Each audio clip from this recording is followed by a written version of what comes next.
Through the first 100 years of the NFL, there were 16,542 football games played. But perhaps even more impressive than the volume of games is their variety. It's been a century-long spectrum, ranging from nail-biters to no contests, mud-filled to immaculate, gut-wrenching to the greatest ever played. United gives to Amici. The Colts are the world champions. Still, everyone has a favorite. The one game that sticks out more than any other, including the very men who were there. My favorite game ever that I played in was in Minnesota Vikings in 1986 up in Minnesota. Everybody thinks I'm gonna say the Super Bowl. No, it's that game because it embodied everything I loved about football. That's really what it was. Playing up there, the crowd was extraordinarily loud. They were really good, and it was truly just a fierce battle. I got hit a lot. I hit a 4th and 17 to take us on a winning drive. The unity of the team, the locker room after the game, even Bill Parcells, when I was going back to the locker room, grabbed me and gave me a kiss on the cheek. So it must have been a special game. There's a lot of really good favorite games, but the one that would be at the top of the list would be that first Super Bowl. When we were a team that could not win the big game, and Coach Landry, the pressure on him, not winning the big game, it was taken away once you win that Super Bowl. Actually, Walt Garrison was helping take Coach Landry off the field, and Walt said one time, he said, "Did you ever see Coach Landry smile?" He said, "No, but I've only been here 9 years."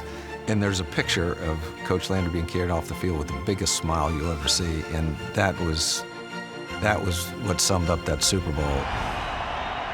The AFC Championship game.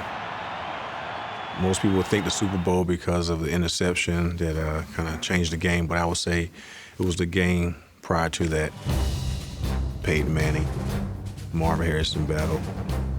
It was epic because, you know, I had the opportunity to get 3 interceptions in one game. Throws downfield, it is intercepted! Dumps it off to the right, it is picked off! Iowa!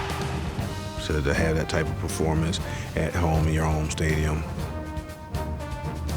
I have to put that as number one. I guess the one as an offensive lineman that rarely gets to, touch the football.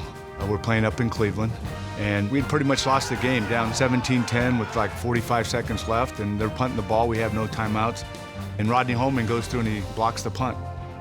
We have a 1st and goal at the 1, and we got to score to tie it up, and that was the first week Sam Weiss actually had me going out on a pass. I said, well, okay. I said, let's do it. Boomer running around to the right. Looks, throws into the end zone to Anthony MUÑOZ. Touchdown. We kicked the extra point. We tie it up, going overtime, and we win it with Jim Breach's field goal. And that's like it happened yesterday. And it was unbelievable. And there is Anthony spiking the ball. His first touchdown in his NFL career. Maybe could be my first sack where we lost against Philly. Monday Night Football.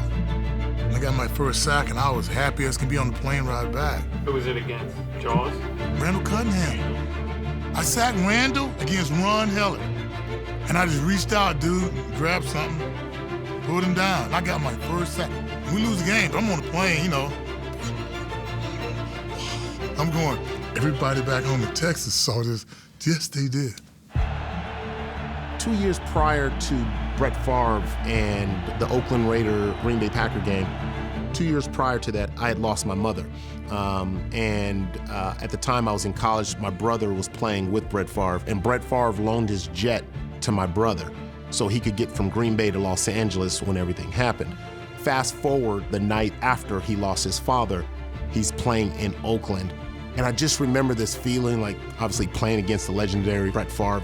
And I felt saddened that he had lost his father, just knowing the kind gesture that he gave to our family. But he was in a zone. Favre takes, looks to throw, guns the left side of the end zone. Touchdown, Green Bay! America's most well-known number 4 has thrown for 4 touchdown passes in one half of play. It was unbelievable. We all just shook our head. I don't even think we got cussed out at the end of that, because I think even the coaches knew, like, there's nothing we could have done to stop that. After the game, I went to go, give him a hug, and Yeah, I'll never forget that. I'll never forget that. Well, the favorite game I ever called was September 2006 in the Superdome. Week 3, the Saints won their first 2 games on the road, then were coming home. And this was the Katrina game. In the place that was the absolute place of last resort for many people to stay alive in August of 2005. And now rebuilt, fixed up, much like the city, 56 weeks later, here we were for a football game. And of course, the game is Michael Vick and the Falcons, one of the great rivalries of the South in professional football.